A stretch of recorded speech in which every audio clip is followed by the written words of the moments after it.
I think our unique segment is like Move is a crux of our thesis, right? Although the adoption isn't there today, I would say it's like 5% of the market share. I think we have a unique edge in saying like, look, we're still on Ethereum, we're even compatible, but this was a tech built by Facebook. We're not here for like the 5 users on this DeFi Ponzi. We're here to get my mom to use crypto, to get my family to use crypto, to get your uncle to use crypto that doesn't believe in technology. And for them, it's like, okay, I want security. So if I'm putting money on chain, it better not get hacked. If it gets hacked, I'm never using crypto again. Yeah. And then B, it better be low fees. Like I can't use Ethereum right now because it costs me $100 per like transaction. So the combination of those two things is only possible on Move itself, where you have the speed aspect, which everyone is doing, but we also enable security. GM everybody, welcome to Flywheel, your number one source for everything crypto, DeFi, and all that's in between. If you want to know what's going on in the world on chain, well, you come to the right place. This is DeFi Dave, here solo dolo, and I'm here to help you harness the power of the Flywheel. And this time around, we just have an excellent episode with Rushi, the co-founder of Movement. He is truly a Chad, and I was really impressed. Honestly, like as this interview went on more and more, I just got more impressed with them because, I've seen different move chains, like, obviously there's Aptos and Sui. Movement came out with a big raise a few months ago, and I was like, what's going on there? But I think in this episode really highlights the power of Movement. We get into all the different applications that are launching on Movement, and I think that's what will make Movement stand out from all these other chains is what's possible with the Move language and the applications that they're bringing on could actually go take over the internet economy in ways that we haven't thought of before. And probably my favorite part of this interview was he was doing this metaphor and comparison. Like, we have all these different like upgrades to the modular stack. And like one part, if we compare it to a car, like one part is like the body of the car. One part is, the transmission, this and that. But we never really upgraded the engine. It's like there's EVM, which is like the engine and whatnot. But Movement and like the Movement VM is like the upgrade to the language. Really impressed by this episode. Definitely bullish on him, but I'll let him speak for himself. But before we get into it, make sure you go ahead and hit that bell button. You go and subscribe. Leave us a comment. Let us know what you think. Give us a like. Make sure to follow us on all of our socials on Twitter, TikTok, Telegram at Flywheel DeFi. You can follow me on Twitter at DeFi Dave 22. And let's get the flywheel spinning.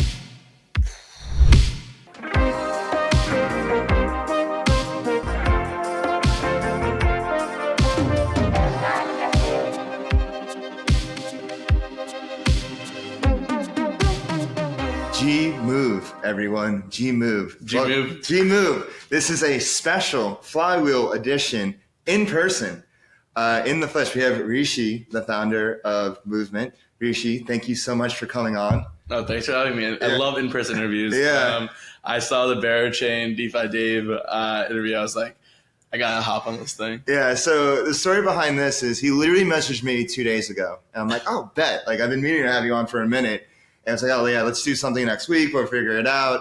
But then I had an interview cancel. And I'm like, hey, do you want to actually come on like Saturday? And you're like, sure. And I even said 7:30. And I wasn't sure. I was like, is that going to be too late? Yeah. You're like, bet. But we made it work. Happened to be rolling through the city at the same time. And now we're both here. Yeah, everyone's getting ready for ETC. I didn't even know that you're in the city. And it worked out. So yeah. So like, what are you doing like to get ready for ETC? Like, what are your thoughts on it? Like, what are your plans? Like, what do you think about ETC overall? Yeah, I mean, for us, it's a testnet. July is a big month for us. Oh, nice. So we have an incentivized testnet coming out in July. It's been a year and a half of building, and finally we're feature complete. So excited to have like the first high throughput roll up on Ethereum. And yeah, next month, I don't know when it's going live, but probably mid-July, you'll be able to use the Movement testnet, try all the cool apps. There's a bunch of exciting apps that we've been working on for the last 6 months that are excited to use. One of them is Bracket, which is a fully on-chain sports prediction market, as well as some great DeFi apps that I'm happy to get into. And yeah, we'll get into that. But before we do... You're good. Oh, we're good? Yeah. Before we get into all of that, let's get a bit into your background. How did you get into building? Yeah. And how did you discover Move? Yeah, so for those that aren't familiar, Movement started off November of 2022. I started my career more in engineering. I'm an engineer by trade, more into like cybersecurity and distributed systems when I started off. You were like working when you were 14, right? Yeah, I started working coding when I was 14, just for like freelance engineering. My first gig was at United Health Group, which is the biggest health insurance company in the world. And for them, I was working on their cloud infrastructure. Like, how do you bring their on-prem databases? They literally had 2 big data centers in Minnesota. And I was like, guys, like, if a natural disaster happens, you just lost millions of patients' data. So I was part of their migration to AWS. So yeah, I got my career in distributed systems, databases, and then I actually got bit by the Cosmos bubble when I first got into crypto. What time is this? What year is this? Let's say it's around 4 years ago. Okay. I feel like everybody got Cosmos booked 4 years ago. I remember Paradigm dropped that one article, the Cosmos thesis. Yeah. And everybody started like, oh, there's actually something going on here. And then you saw like all Osmosis, Barachain, and everything. Yeah. And there was like a lot of excitement around Cosmos. Yeah, I mean, my career started with Osmosis. Not at Osmosis, but Sunny was a close family friend, and I heard about the Cosmos thesis. But I was still in like high school at the time. I didn't really know what was going on. And then started reading into it, started running Rust and Solidity, just like a DeFi engineer when I started off. But that's what got me into the crypto bubble. Nice. And so then you were in college, and how'd you find Move? You just like read an article one day about, like Facebook, they're starting their own chain. Like, what's going on here? That's exactly what happened. Yeah. There's like this New York Times article. It said like Facebook is unveiling a new blockchain program. Yeah. And for me, this was exciting because there was like 5 users on Cosmos. There was like 100 users on Ethereum. And here's an opportunity for like 1 billion plus users on Facebook to come to crypto. And like you can send money from New York to Thailand using the Facebook app, fully decentralized, not named banks, nothing like that. And that got me excited. I dropped what I was working on at the time, learned Move from the Move book, which is the first thing they put out. The Move book. Yeah. What I found fascinating about Facebook is they actually came out with that in 2019. Yeah. In the last bear market, in like a few bear markets ago. And like back then, it was like stone cold dead. Yeah. And like the fact that Facebook was making a move into stablecoins and building something from the ground up, like that was so validating to crypto as a space. And remember getting all those partners, like all the different, what was it, 30 different partners, like Visa, Stripe, whatnot. Yeah. But yeah, it was a really big deal. And then, it ended up not happening because of regulatory reasons. Yeah, it was like supposed to change the world. It was supposed to be like, how do you make social and financial incentives in one platform? It was like the super app that we all wanted. Unfortunately, U.S. regulation was like, you can't do that. A big thing had to do with, I think, the election of 2016 and how Facebook handled that and how it was received and whatnot. And then they're like, oh, you're going to like go into our money? Not like, there's no way. And the U.S. government was like, there's no way. And so... yeah, that didn't happen. And it's interesting to see how it like split into like Aptos and Sui. Yeah, I mean, even like back in the 2016, like touching on like that, there was not much in crypto to what it was today, like in terms of political awareness. Not at all. It was like Bitcoin's used for scammers and hackers and terrorists. That's pretty much it, right? And today, like politicians have a pretty big understanding of what crypto is, at least. Mm-hmm. And I think if Facebook tried again today, it'd be a lot easier. But back then, there was no shot. There's absolutely no shot. And so, okay, you read the article, you're in the Move book, you're teaching yourself Move, and then how'd you get started building Move? It didn't first start out as an L2. You were actually working with Avalanche, right? Yeah, so November 2022, there was 3 releases due to Rust-based VM. For those, not to get too technical, but there's Rust-based bindings. Traditionally, you have the EVM, which you can put on other consensus mechanisms, but nobody had done anything similar to what we're thinking, which is bring a completely new VM to underlying consensus. So we had 3 options at the time. We had Avalanche, Cosmos, and Polkadot. I won't comment on Polkadot. So it was like Avalanche and Cosmos back then. And Avalanche team was very supportive. They reached out to us, was one of our early investors. And me and Cooper dropped out of college in Nashville, Tennessee at Vanderbilt. Moldy World War II dorm. There's like about $10 in my bank account, like broke college kid, and Cooper's broke. And we started working on this thing. You don't really hear of that many startups coming out of Vanderbilt, honestly. You don't. Usually out of Stanford or out of UCLA or something, but like what's the scene like at Vanderbilt? There's really not much of a scene. I mean, it's like a top school, I'd say, but it's more of like a consulting business law school. Yeah, I think it's one of the probably worst CS departments, honestly. It can't be that bad if they found you. Yeah. I mean, they didn't really help much. It was more so just like me and Cooper were friends, and like we actually met in New York City at FTU NYC, and I was building Dex and Aptos, and he was building a yield aggregator. So we were early Move DeFi builders. I was engineering, and he was founding a startup. And then November 2022, we're like, yo, we can potentially do something cool here. So started off as like a Move L1 and Avalanche. Yeah. So bring Snowman consensus, which is the main subnet consensus, and put a Move VM on top of that.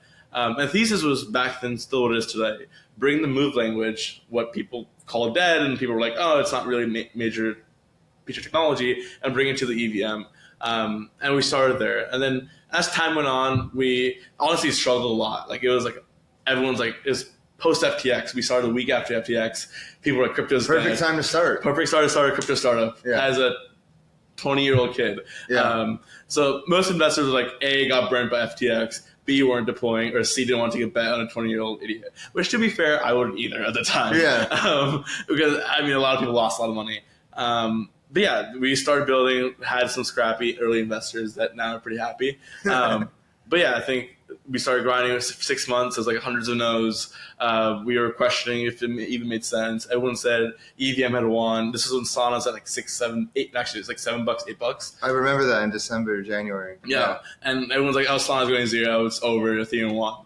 And today, I would say maybe it's the opposite. Yeah, today it's a complete 180 from that. Yeah. Yeah. For those skeptical, it's like we have EVM, which is like quite dominant, SVM, which is gaining steam, of course. Like, why do we need another VM? Yeah. I mean, we take a step back. Facebook looked at the current state of infrastructure. They saw the EVM and it's like, okay, this is hot garbage. Mm-hmm. If you ask any Ethereum core researchers or like who were around the time, I think Nick Dotson talks about this a lot. They were like, the EVM wasn't designed to scale. It was like a patchwork solution for Ethereum at the time, and it made it way to what it is today. But it wasn't designed to scale. It was designed for literally 10 users. Whereas SVM and these other Rust-based VMs are designed for high throughput. So then it comes down to SVM and why do you need another high throughput VM? And the second, like obviously both are very fast, high throughput parallelization, but Move really focuses on security. I mean, you're big at DeFi, we talk with security hacks. Yeah, and, of course. Like anyone who watches this podcast, you've probably been hacked, rugged, scammed on your favorite blue chip DeFi protocols. Yeah, those battle scars. This year, Curve went down, Kyber Swap went down, two of the bigger blue chip protocols. The DAO was one of the bigger attacks back in the day.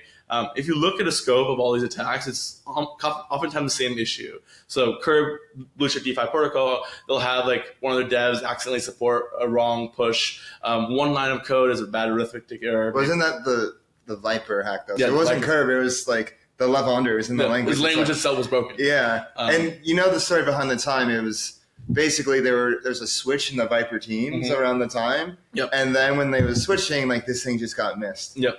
And then the hack happened. But I think it goes to show like that the hackers were getting like more sophisticated and they were like going deeper and deeper into the code. And the fact that they were going deeper and they found it like in the Viper level. Yeah. Probably is honestly it's a good sign in the sense that, okay, like things are getting like more secure on the EVM and they have to go down to the level. So it's like a lower level to find out. I would actually argue it's a bearish signal because these instruments that we think that are so bulletproof that everyone trusts actually are at risk of being hacked. The number is like 92% of every EVM protocol, including blue chip, is at risk of being hacked besides Lido, basically. Besides, why not Lido? Lido, I think, it just like has enough financial capital as well as like there's not as many smart contracts movement compared to like Uniswap, Curve, some of these more dynamic protocols. Yeah, no, I'm more saying that like, okay, like these hacks, we might as well, DeFi's in beta. We might as well get all these hacks out of the way now. And like the more, like the fact they had to go deeper is like, there's probably less vulnerabilities at the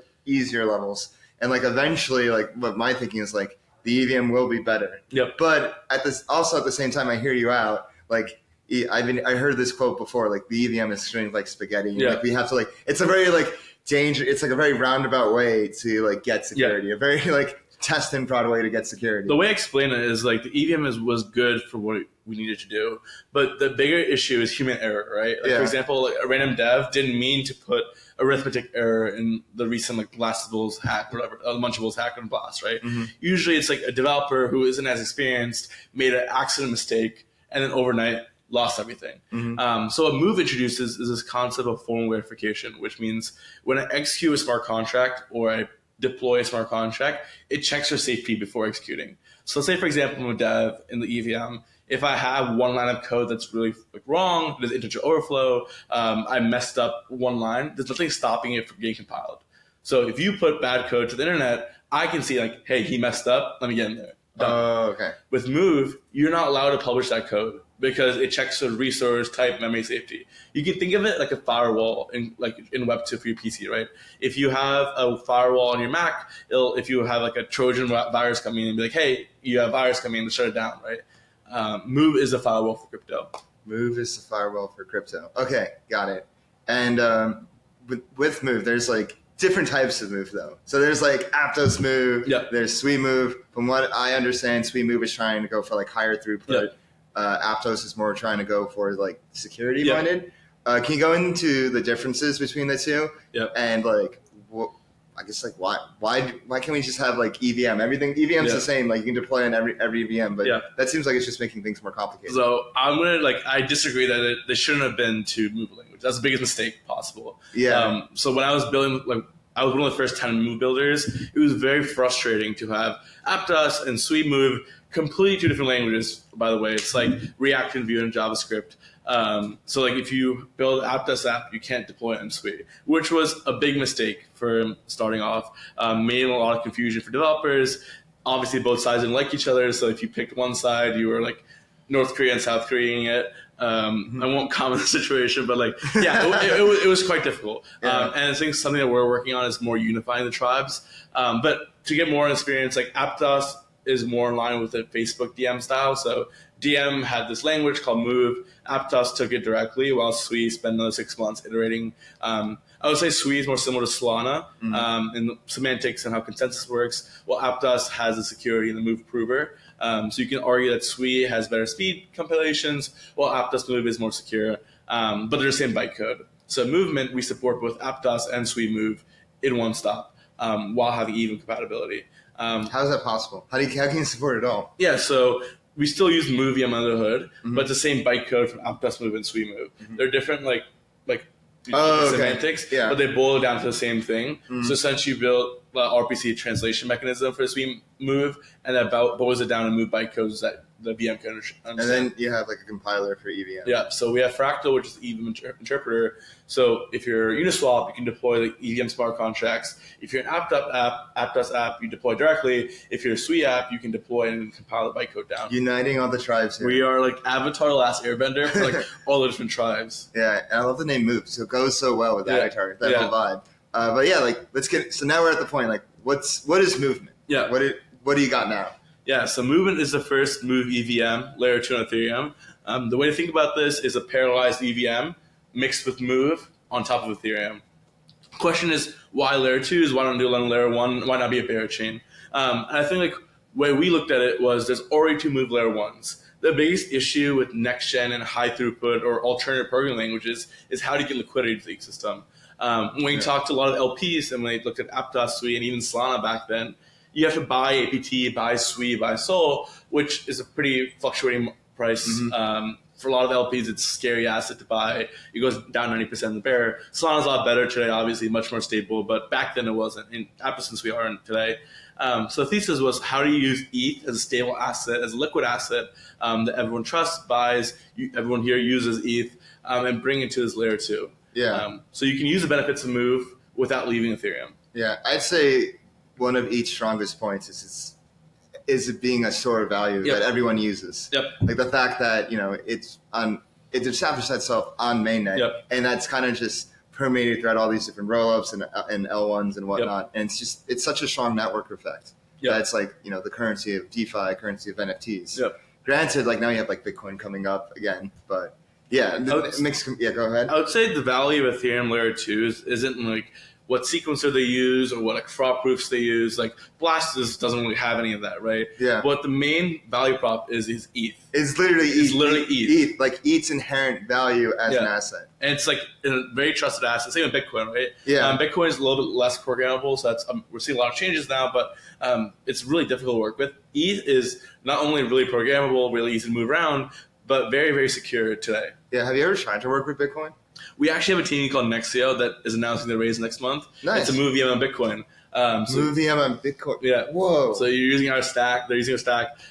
They're a pretty competent team. So bring all the Bitcoin liquidity to a parallelized environment. So you can have like high throughput markets on Bitcoin.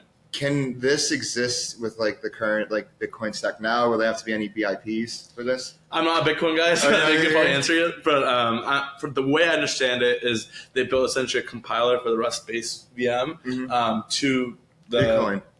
Oh, that's sick. Yeah. Yeah. You know, we talk a lot about Facebook and how Facebook is really what grabbed you over to building on Move and, started movement. Now you see Tom. Yeah. And when I look at Ton, I see this is what Facebook could have been. I tweeted this. Yes. Ton is what Facebook could have been. Like they have the distribution, and they have all these users, and they're bringing crypto like directly to all of them. Yep. Like, what are your thoughts on the Ton ecosystem? And do you think if you like started today and saw Ton, you would be building on Ton instead? I'm very bullish on Ton ecosystem. I think it makes a lot of sense. Ton is one of the biggest used apps like Iran, some like areas of the country where like it's a primary method of communication. Yeah. And now it's an opportunity to bring crypto wallets to all these users. It's the app of crypto. It's like all of us it's literally app crypto. Yeah. But I think the one downside, it's like very clunky to work with. If you ever tried coding in the Ton VM, I've heard, it's like literally the worst thing possible. So like I think if I could go back, I still wouldn't build on Ton. I think like our thesis is like high throughput liquidity to Ethereum. We still need ETH, but there's a world where you can still have like Ton based apps. So we have a few ecosystem projects that raise capital, and they're essentially bringing like Ton mobile gaming. Like you'll see like a move, like click your button, or like a messaging game in the Ton app, still living on movement chain. I think we're seeing there's one team doing this where you can use Ton as settlement layer, so have access to Ton distribution and put different VMs. So you can put the EVM on Ton, and you can put Solidity on Ton.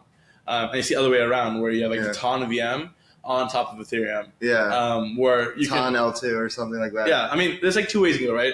Because if you have Ton VM, yes, the programming sucks, but you can get directly into the app. So if you're a Ton VM on Ethereum, you can still be on the Ton Telegram app, but use Ethereum liquidity. The other way is around is like if you use EVM on Ton, you're still Ton aligned, but you have better programming. Yeah, it's all trade-offs. Yeah. Honestly, like which way we're gonna go. But it's interesting seeing like get so much excitement now. Yep.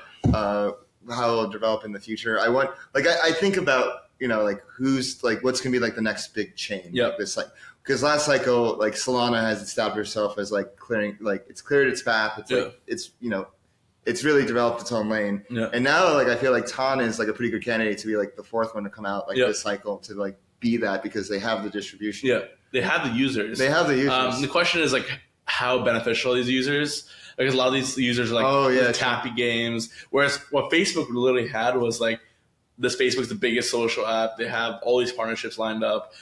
You have a very corporate angle. Ton is like it's still bullish to a lot of users, but the question is how value added are these users? Yeah, of course. Now I want to get into your go-to-market plan. I want to hear like what's your plan to reach out to users? What's your plan to reach out to developers? Like, how are you building the movement ecosystem? So I think from a messaging point of view, one of the biggest narratives that we have unique edge is that, like we want to be secure DeFi hub on Ethereum. Everyone in crypto is sick and tired of getting hacked. Like being a developer, it's pretty difficult to even write EVM. You have to pay $100,000 to auditors. You can't really ship products fast. My biggest concern in crypto today is the velocity of production is very slow. Zuckerberg was able to build like Facebook in his dorm room in 3 weeks and get prototyping. That same app can't be built in crypto because if I build an app in 3 weeks and deploy it, I'm getting hacked. If I get like users, like look at Stars Arena, it was like a SocialFi on Avalanche, built in 2 weeks basically. They deployed it, got hacked, lost everything. Yeah. So we want to build an environment where funds, users, and people feel comfortable deploying ETH, deploying EVM assets, and not getting hacked. We want to be the place for no rugs. Well, rugs are possible still, but like these silly hacks that destroy Ethereum shouldn't be possible on us. And second thing is we want to be a place for user experience. We have high throughput. We have the security angle. We also have the ability for developers to go 0 to 1 overnight. You can deploy that social network app and not get hacked. So I think that's the general messaging we're seeing. And then in terms of go-to-market, I think obviously you had the two major Move L1s. I think there was some go-to-market struggles there where it wasn't very Web3 native, which I think is complementary because we are the degens, we are the ones on chain. We kind of know what it takes to build a community, and learning from a lot of like people in the industry. I think we're able to combine the benefits of Facebook's very corporate technology and bring it to Web3 in a native way. And from tech stack point of view, it's even compatible, so we can support all the great EVM apps that have been in the past, and we can usher in kind of new high throughput apps as well. Yeah, and you said earlier in the interview you have an incentivized testnet. You have all these applications that I'm building. Yep. Can you give more details about the incentivized testnet? Yep. I mean, it's pretty self-explanatory. Yeah. I say like you have a testnet, you have some great apps like Meridian is kind of like our flagship DeFi hub. We have Echelon, which is lending markets. Yeah, let's get into all these different applications. So Marine, Echelon, like let's go in through them like one by one. Yeah. So I feel like people are familiar with movement, but they're not familiar with like, all right, like who's like building on movement. Yeah. So like a lot of these announcements coming next month with the fundraisers, but I can kind of probably jumpstart it. Meridian is a really great team. It's built by Tala. Adam, and you guys probably know him. They're building obviously the DEX and stablecoin that they had on Aptos, but also really focus on how do you bring like move staking, so taking a ticker, staking it. They have LRT they're rolling out as well. So how do you restake ETH? So that's live, and they raised a pretty big round, so I'm excited to announce that next month. There's Echelon, which is a lending market, so they're going to be actually the best place for you to deploy ETH on Ethereum and not get hacked. So if you want to get yield from a lending market like Aave right now, or like Curve right now, there's a risk of deploying that capital because EVM. On Echelon, you can have pretty good yields without needing to worry about it. It's hacked, have pretty low fees, etc. So those are two like DeFi things I would say. Bracket is like, so I keep talking about it. It's like a fully on-chain like polymarket essentially, but really focused on the sports ecosystem. So it's called Bracket. Yeah, Bracket, BRK. Oh, Bracket. Okay. So today was the Cricket World Cup. Like you can go on right now, vote for your like India versus South Africa, do it fully on chain, have some great payouts. They have like degen mode, so you can go with leverage. You can leverage on the betting market. Yeah. I think that's what prediction markets are missing. Yeah. I think that's a huge unlock for prediction markets because there's only so much I've like worked with prediction markets before, like a long time ago. There's only like so much liquidity. There's not like you have your buys and asks. Yeah. If you like really want like outsourced returns from prediction market, like if you really want like a lot of liquidity there, you need to have make it like leverage. But so it's leverage sports books. It's crazy. It's just pretty cool. That's so degen. And they also have like like March Madness. They have like bracket style. It's called bracket because you can essentially create your own bracket for any competitions and put that on chain. So if you have like March Madness, which is coming up like next year, you can have a fully on-chain competition, which brings a lot of transparency. What do they use as the oracles? I believe they built their own oracle. Okay. But we have PIT supported for our oracle, but I think they have a fully randomized oracle and it's open source. Yeah. So that's a pretty great team that we're excited about. And stuff like that's like I just like what are these applications? Like everyone's bringing all these L2s. I'm sure we're gonna get into. Like what are these applications that your chain can only produce? And when we think about that, it comes down to a few things, right? You have really high throughput virtual machine. You have like Solana-like user experience on Ethereum. So you can bring in ETH. If you want to bet with ETH, you can do that on our chain and have Solana's UX. So think Solana meme coin trading on Ethereum, that experience, which is pretty exciting. And security thing is a whole other landscape because for the first time, these people can go to LPs and be like, you can deploy your capital for sure, have fully audited, fully verified, and here's the results for that. So that's been pretty successful. Yeah. And I think like what's interesting about our stack is I recognize that a lot of people want to launch chains. Like to be honest, like if I'm building an app, my valuation doubles, triples if I can launch my own chain. This concept of app chains, for better or worse, exists. So what we have is a stack where teams can launch their customized rollups. If you want your customized app chain for a high throughput block space, you can do that. You can use the OP stack, use Arbitrum Orbit, use Polygon CDK, use whatever DA layer, and then use our VM. So like this whole concept of modularity, I'll take a step back. People focus on like role frameworks. You have the OP stack, you have CDK, you have like Orbit, you have like 10 different DA layers for better or worse. So many, man. Yeah. I don't know if we need all of them. Yeah. But there's 10 layers. There's 10 different layers. There's like 10 role frameworks. But no one's executing on the execution layer. They're just saying build whatever, but keep the EVM. When in reality, the EVM is a bottleneck. It's like having like a pimped out car. You have the nicest tiers, nicest chassis. It's a Lamborghini, and putting like a 1994 engine in it, and saying like, why doesn't the chain work? That's a great metaphor, honestly. Yeah. So what we're doing is we're focusing on the engine. We're focusing on the engine. We're not a DA company. We're not a role framework company. We simply give the VM that we have to other folks, and we have a shared sequencer to essentially have a liquidity transfer. So, for example, if you're based, you can stay on the OP stack, use our VM, and then connect to our shared sequencer. So you can interop between our chain, which is Movement L2, as well as other layer 2s. And you mentioned you were talking to a Bitcoin Yeah. layer 2. Like, are there other teams you're talking to that are building this? So IronNet's one of the big ones we're about to announce. IronNet. Sick. So they have fully, one of the issues there on Solana is obviously the transactions weren't going through, and they had a lot of transactions because they have a distributed GPU network. So they can put that fully on their customized chain. Don't have to worry about clogging the network. So we're excited about that one. We have Link, which is like a gaming L2. They have 300 mini games that from ton apps to just even PC games and stuff. So they're launching that. I think a bunch of other ones. Are there any consumer apps? Yeah, so we have Henry, which is also a team that just raised.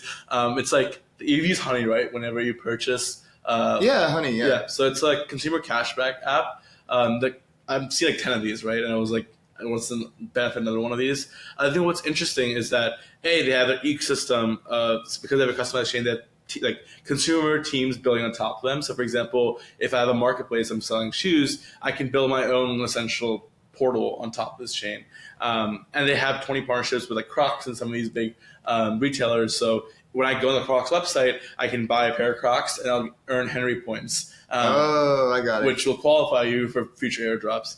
And finally, there's this big one that I'm really, really excited for is Up Network. They're announcing a movement phone essentially next week this time. Yeah. So by the time it's probably out. But yeah, essentially Solana Mobile is really big, right? You had the ability for a mobile first Android experience. We're going to be rolling that out essentially in the next few weeks where we have a few key partners, a fully move focused phone that you can come pre-install wallets. You know what makes me genuinely excited about this? Yeah. I had an interview with Jay yesterday or 2 days ago. And later in the interview, I'm not sure the interview will come out next week or it's already come out. Yep. He talks about going after the internet economy. And before we were just talking I asked him do you think the institutions are coming? And he basically said, yo, fuck the institutions. We have so much to cover. Yeah. There's so much real estate out there to go after. Why are we begging these people to buy our bags when there's a whole internet economy out there to make better? And it sounds like the Move VM is the perfect vehicle, the perfect engine, like you were saying before, to go after the internet economy with all these apps that you said. Was it Honey or Henry? It's Henry, but it's a Honey web version. So all these things are clicking with me, and it's hard for people to picture this now because it doesn't exist. Yeah. But once this is out, and once these apps are out, and they get real users, and this is how we onboard people into crypto. It's not them getting bugged by celebrities. Yeah. It's them using these applications, getting cash back, getting their cash back. That's Henry and whatnot. This is the way to do it. It sounds like. And it's also Move with Friends, which is Move with Friends. Yeah, it's so funny. It's a friend tech social trading platform. Okay. And they're doing some work, essentially friend tech but on Ton, on Target Map. Because I think the biggest issue with friend tech was it made a lot of sense, but I had to download the friend tech app. But imagine you could do friend tech in Telegram itself. So if I'm messaging you on Telegram, I can buy your the DeFi Dave thing in Telegram itself and sell that to Ansem and sell that to anyone else. That kind of reminds me of this app. Do you remember? It was 21Co. It was something started by Balaji, or Earn.com, where you basically pay to message people. And you pay Bitcoin. That was long time ago. Biggest issue with these apps is A, it's hard to get in the App Store. Yeah. And then B, it's distribution. But Telegram is a really good platform where you already have 500 million downloads, whatever. Yeah. If you can directly get installed on that, now you have a user base.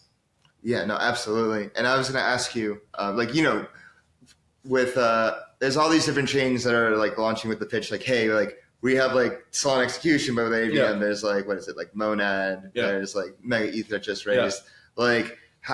How are you guys what are your thoughts on all of them, and how are you guys different? Is there enough? Do you think there's enough real estate and enough market to go around? Yeah, I mean, there's a bunch of fast chains, right? This has been this pitch has been happening since fucking EOS. Yeah, back in 2017. There's this one meme Babe, please one more. Yeah, just one more. Just one more fast chain. Yeah. I think it's pretty funny.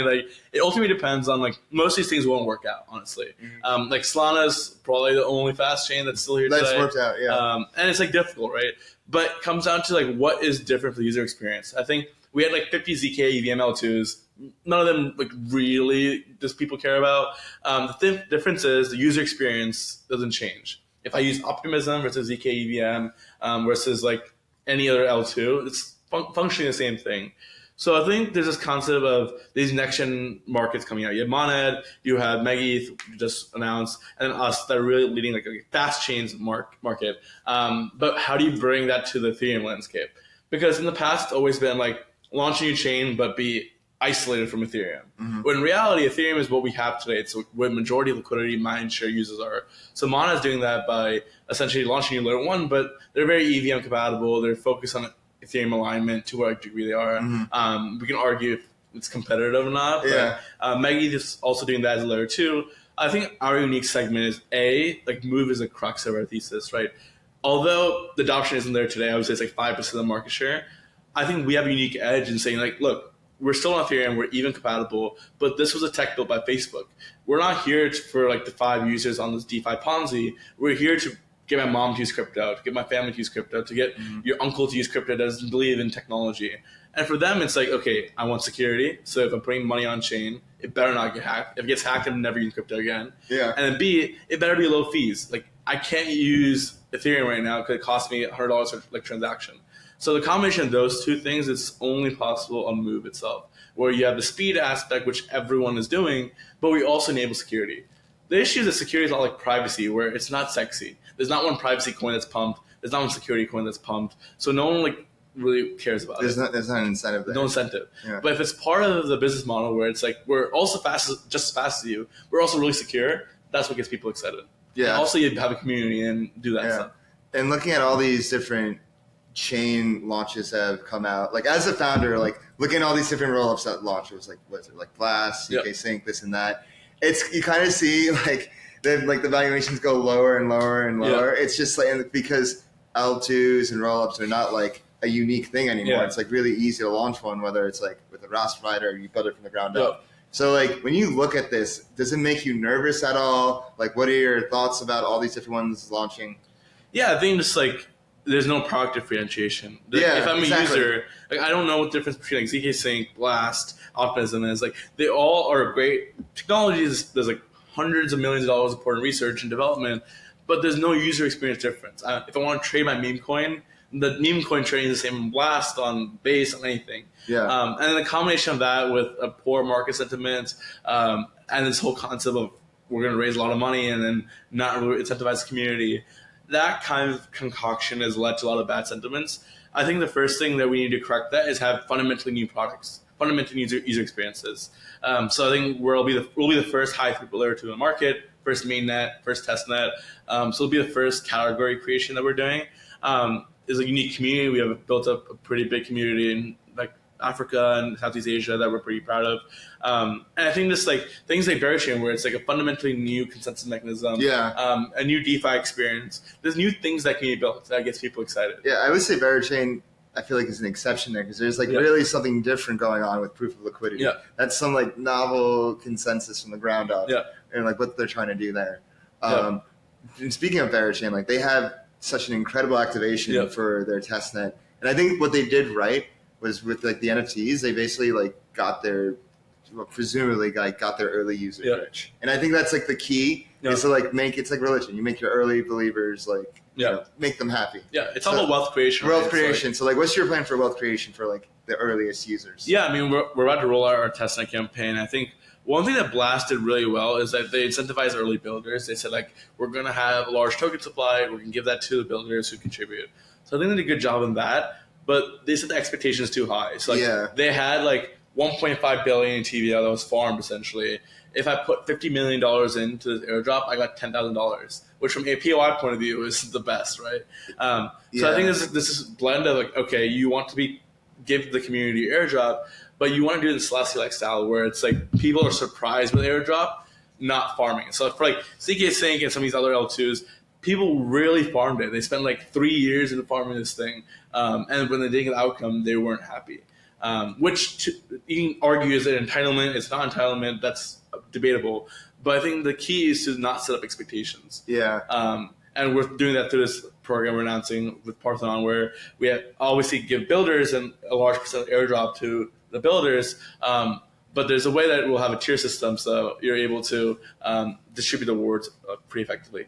Oh, can you get into that a bit? So, are you basically like outsourcing the distribution to the projects themselves, and then they decide like, oh, like how we want to reward users, so you're not like directly like going to the user? Yeah, I mean, we're focusing more on the apps itself, right? Yeah. So like we delegate X amount of percentage. We haven't even announced this yet, but we can start talking about it. Yeah. But idea I had was like, why should it be up to the foundation itself to give the airdrop? Why is it not up to the apps? So why does it like, because the biggest thing with these layer 2s is people were mad at the foundation itself for not incentivizing them properly. Yeah. When in reality, the power should go to the apps. The value should accrue to the main apps that are. And the apps have a better idea of like who the users are. Like I don't know, like if there's a DEX on our chain that people are farming, I don't know who the power users are. The DEX itself is focusing on like, hey, these are top 10 users. They put $50 million of TVA in. They better get rich. Yeah. They don't, like I don't have the information they do. So one thing we've really explored is how do we give that delegation so the power isn't on us. It's more on these delegates with the top DEX, the top lending protocol, the top stablecoin. They get X% of supply and they distribute it to their users. So like entitlement isn't from the foundation itself. Is you have to build community not only with us but with the app themselves. So that takes away like we're kind of out of the picture. We just give it up to the builders. That's really smart. And then B, like the community itself, they're able to trust that the community, because you're essentially giving the power of the airdrop to the community itself. And you're getting the same effect. Yeah. Like they're gonna have to like use the chain, but instead of you directly going to the user and there's an expectation from you, it's like it's the app is deciding. And I'm probably gonna write a thread about this after. This is really cool. No, it's like I think about what was the best airdrop. It was like Uniswap. Yeah. And with Uniswap, it had all the ingredients. It was like a surprise. Yeah. You know, the app it was around since like 2018, 2019. Yeah. So when people were using it, they weren't expecting an airdrop. They're just using for its inherent usefulness. Yeah. And when it like came around, everybody was like, Uniswap Stimmy, let's go. Yeah. Did you get the Uniswap Stimmy? I think I did, but it wasn't that big. I get a lot. No, I mean like it's funny. I remember I got like one of my friends onboarded during DeFi summer. He's like not even in crypto, but I was trading on Uniswap, and like when he got it, I was just so happy that he got it because I'm just like, wow, just from like using something, you just got like a few grand. I think another aspect is like surprise the real thing is like when I'm like not expecting an airdrop, I get it. I've converted a user, right? Yeah. Like for example, Uniswap, people who weren't Uniswap people got onboarded Uniswap just from the airdrop. Yeah. So I think what Celestia did really well is they airdropped to certain people that weren't on like the Celestia narrative. They were airdropped to like Cosmos builders and Ethereum developers. They did GitHub, right? Yeah. But they're the first ones to do the GitHub thing, right? Yeah, but then GitHub got like Sybil farmed. Yeah. Spam transactions. Or people spam commits. But people didn't know that. The criteria wasn't revealed. So I think like the biggest issue is the points meta, right? Because like people like hate points. And I think like there's two sides of the coin, right? Points are good because you have clear requirements. So you have like if a user does X, Y, and Z, they'll get these outcomes, which is good transparency. But then that creates a sense of like, okay, I'm going to rack as many points as possible and put my entire blood, sweat, and tears into this thing. I better get rich. So that creates entitlement for people. And if the market's bad, like what it is today, it's GG. It's not a good recipe. Like points are good. I think points are good for like measuring user activity. But what I don't like about points, it's like, it's not entirely clear to the user like what they convert into. Like you're going blind. Like what I loved about DeFi Summer was just like I know it's like getting X amount of tokens and like it was like boom, just straight tokens. Yeah. But like with points, it's like what am I exactly? I feel like it's so easy to be taken advantage of and farmed. And we saw that over and over again. And the worst thing is when it's TVL based points. Mm-hmm. I don't think now there's not any good examples. Like I think Manta did this, Blast did this. And if it just doesn't work out, right? Yeah. A lot of these whales would put like $50 million of their money in. Mm-hmm. If you do the math on that, like the expected APY is like $5 million. Like you can go like you get T-bills for $50 million, and you get $2.5 million in T-bills for like a year. Yeah. If you can't beat that, if you can't beat Bitcoin, if you can't beat T-bills, if you can't beat Bitcoin, people are gonna be upset because it just doesn't make sense from them. So. Like TVL points, I think makes 0 sense, and I think after the recent events, it's not gonna happen again. Do you see points staying? How do you see like points and like airdrops evolving from here? I think there's difference in points and on-chain KPIs. Okay. So points is the easier way around, where you say you put money in my chain, you build a few apps, you get points. I'll call it a day. That creates entitlement because people are just gonna go all the way to max. Like for Blast, people put $100 million in, and it creates entitlement. With on-chain KPIs, it's more of a surprise where you say, like, okay, just contribute to network, contribute to apps, and they themselves reward you. So if I'm a developer in like Shanghai, right now it's really difficult for me to get grants, really difficult for me to like earn like US-based salaries. Or if I'm just contributing to network, I'm like building an app and I get rewarded for that on-chain. Second thing is like if I'm a farmer, airdrop farmers are fine. They're actually majority of the users today in crypto. That is the PMF today. Which is like both ways. But like in reality, like crypto is really great because if you get $10,000 airdrop for me and you as US or American people, it's not in the world. But in these regions of the country, like you're changing lives, right? Which is transformative. So the way we look at it is like we want that to be completely driven by the community. We'll give the supply to the top apps and be like, you guys figure it out. You guys know who your users are. You know how to incentivize the communities properly. And then from a user point of view, you choose which tribes to work with. You choose to work on the DEX that you believe has your interest in mind. If there's like 5 DEXs, you're going to be the one that you trust the most, or you have the most connection with. Versus a chain, I have like 100 products to worry about. I can't possibly know every user on the radar. So that creates a sense of miscommunication. Yeah, you talked about grants before, and like I think this is a difficult. We see different strategies of how different ecosystems give out grants. I mean, with Optimism, you have retroactive funding. With the Arbitrum DAO, you have like Arbitrum grants and like all the STIP programs and everything. I remember seeing Smokey tweet something about grants, and it's just grants suck. What? Grants suck. Yeah, TLDR grants suck. So like, what are your thoughts on grants? Like, how do you think you're gonna like? How else do you think you're gonna incentivize like the ecosystem? Like, how are you gonna use grants in your ecosystem? Like, what are your thoughts on it? I think I learned because I was built the first DEX and move L1s. And the way they worked is you apply for a foundation grant, and it takes around 5 interviews or 5 steps. It takes like 2-3 months, and you might get a $30,000 grant. Cool. Like, what am I going to do with $30,000? Even if I can hire one dev and get a smart contract and deploy front end, like, what happens next month? How do I keep the bills on? Again, it comes back to wealth creation. You don't create wealth from $30,000. Like for us, as an airdrop, great, but as a business, it doesn't make any sense. So, like we have never given out a grant today, and we won't plan to do that from cash point of view. I think what's more important is helping teams direct one-on-one, giving them the time of day, and being, here's the app you're trying to build. Here's how you get a market. Connect you to the VCs, help you raise, help you get a market, and help them build businesses instead of just building like apps for the sake of building apps. Because a lot of these L1s and past L2s, they'll give direct cash grants, but it's very predatory. You'll have these grant farmers that'll go from chain to chain, deploy the same Uniswap V3 fork on 10 different EVM L2s, and call it a day. But there's no actual ecosystem being built. I think Bera and some of these other ecosystems that are really good is like, how do you make people rich? How do you make an ecosystem rich? How do you make everyone a founder? And we can see that in the ecosystem today. When we announce our ecosystem, like that's how it goes. So, are you gonna have like a Build-A-Bear equivalent for Movement? We don't have a different official brand name. I think we probably will do that. But we just have like I directly work one-on-one with founders. Me and Ollie, analytical Ollie. We're on like a special ops team, so we'll work on special projects. We probably kind of come up with some punny name like Move With Us. Or like Move Mountains or Move Incubator or something like that. But yeah, the thesis is like founder time is the most important time. Where like if you build an ecosystem, your ecosystem projects and community want to spend time with you to understand what your needs are and how they can help you scale. And I think what we've done pretty good is like we work directly with our projects. We'll help them scale, and they've raised a lot of capital. It's so much better for them to raise $3 million from other VCs than for me to give you a $100,000 grant. Because A, it's taking money from my treasury, and then B, it's like you have 2 months runway. Great. What happens the third month? You're gonna drop to another chain. Yeah, then you have to apply for another grant. And the thing with grants is you're spending so much time applying for the grant and then like lobbying for it that it distracts away from you building your product.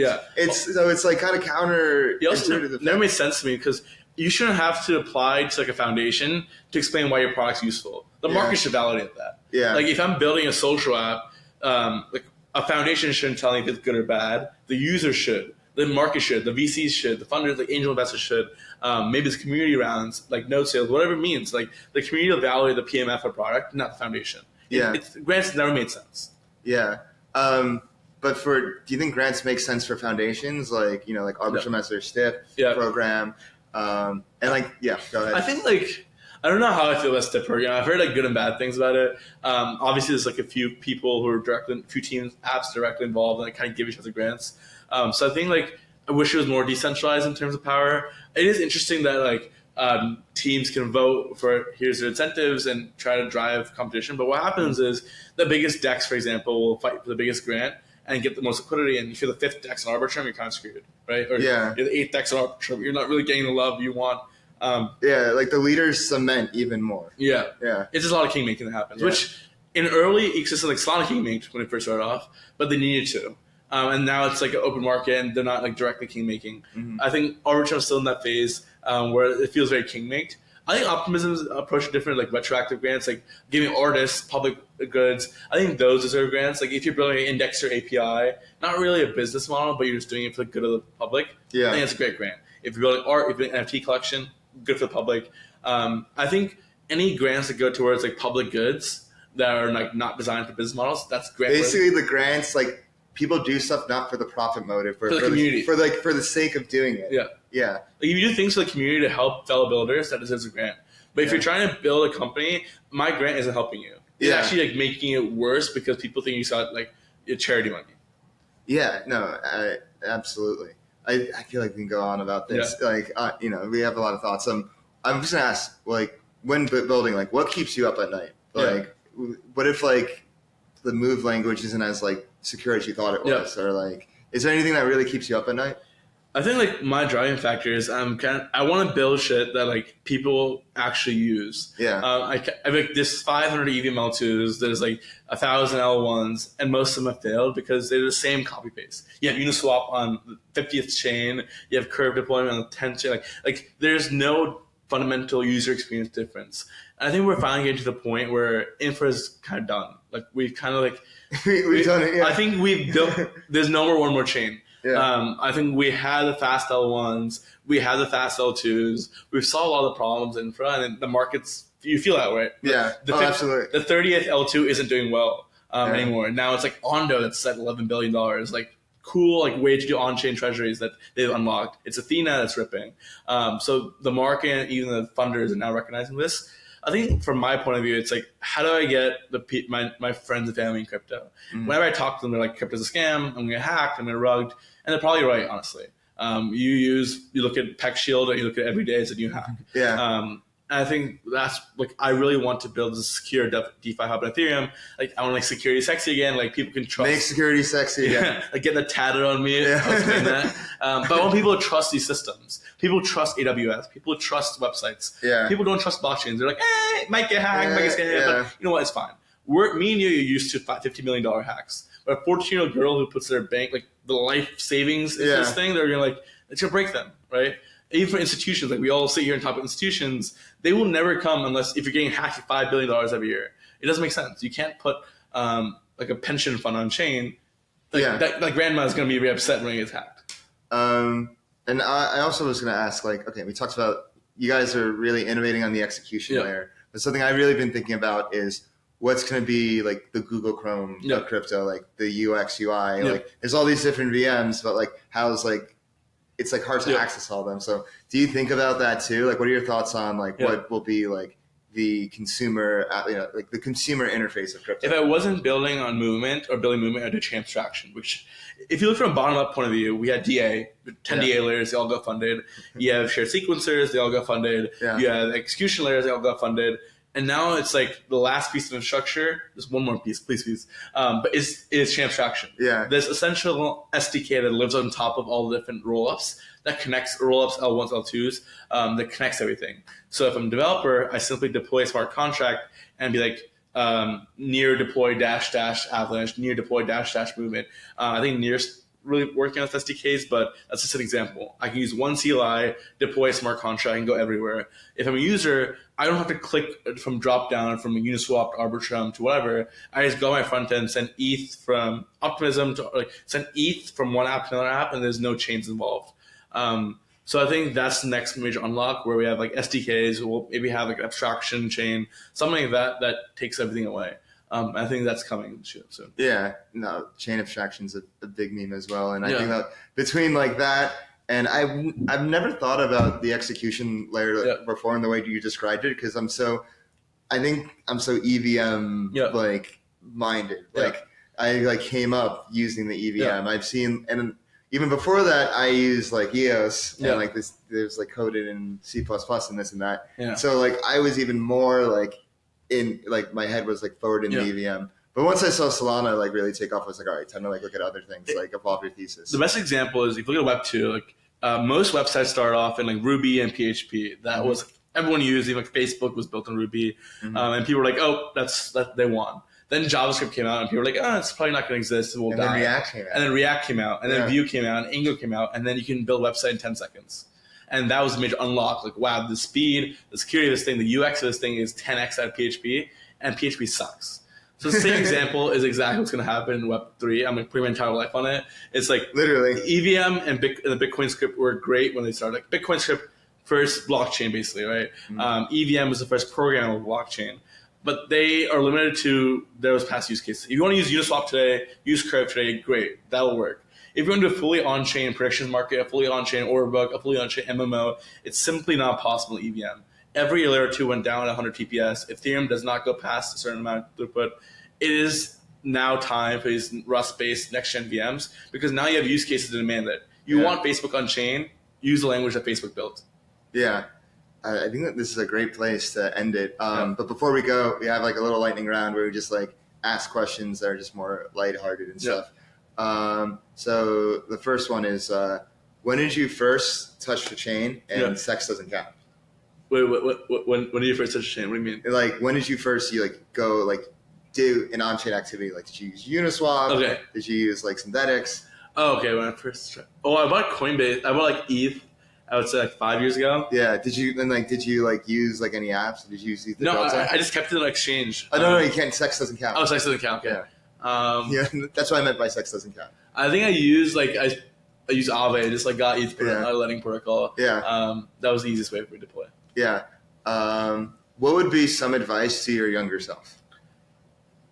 Well, I'm pretty young. I know. If I was even younger, I'd just start earlier. I think Gajesh is like 16. Yeah. He was actually in an apartment like 2 weeks ago. Oh, who was? Yeah, Gajesh from Eigenlayer. Oh, yeah. And he's like 16 or 17 right now. Yeah. And he was he basically dropped out of high school, getting GED or something. And if I could start younger, just experiment younger. When I was a kid, I was more focused on Web 2 software. Yeah. I was more focused on tech that was already proven. Yeah. Building websites, building databases, but wasn't focusing on the cutting edge. So if I bought more ETH or spent more time in early Ethereum ecosystem back then, I would have been a lot more richer than I am today, but also been a lot more early on. But start earlier. If you weren't building in crypto, if you weren't even in Web 2, what would you be doing or want to do? I think I'd be building in VR. So okay. You know how the thing that our parents didn't have was internet? Yeah. The things that our kids won't have or will have. Our kids will have is let me repeat this. Yeah. The things that our parents had but we don't have is we didn't have internet. We have internet. They were in the libraries and stuff. For us, we have monitors. We have this recording laptop. There's a TV over there. There's iPhone. I believe this future is gonna be VR everywhere. You put on a headset, you can go to work. You can go on Spotify. I think monitors, all those things are in the past, the next 20 years. Got it. And the last question, who would you recommend as a guest? Who do you want to see on Flywheel? I want to see someone in the social and consumer space. Someone building an app. I think it's infrastructure fantasy all the love, but now we're at the point where app founders. Let's see, who's the best app? Who's the interesting? Let's try getting Racer on this thing. Racer? Yeah, basically interesting. I would love to get Racer on. I don't think he does podcasts though. Isn't it podcast? Yeah. Okay. I think again, there's not many social consumer. Yeah. Let's get someone from the Tonic system. Let's a Telegram system. True. Who's the founder of Notcoin? That's a good one. I don't know who the founder is. I talked to him last week. The guy from Notcoin. Notcoin guy. Yeah. That'd be great. Yeah. All right. And where can people find you online and learn more about movement? At Rushi Mancha on Twitter. I chronically post 8 to 10 times between sets when I'm working out. Hell probably. Yeah. Incline Pleasant tweet. And then at Movement Labs XYZ on Twitter. You heard it here. Thanks so much for coming on for this special in-person edition of Flywheel. Thanks so much. Yeah. See you at ETC. See you at ETC. Yeah. Thank you, everybody, for watching this episode of Flywheel with Rushi, the co-founder of Movement. Really excited for what he has to come. Like you said, I think this was one interview where you should take your notes. There's definitely several alpha leaks, which was pretty cool. And yeah, if you want to keep up with everything Flywheel and all the alpha leaks and, whatever's coming our way, make sure you go ahead and subscribe, hit that bell button on YouTube, leave us a comment, let us know what you think, give us a like, make sure to follow us on all of our socials on Twitter, TikTok, Telegram, at Flywheel DeFi. And you can follow me on Twitter at DeFi Dave 22. And we'll see you next week. Peace. Everything said in this episode is not financial or tax advice. This channel is strictly for educational purposes and is not an investment advice or solicitation to buy or sell any assets or to make any financial decisions. This video is not tax advice whatsoever. Please talk to your accountant and do your own research.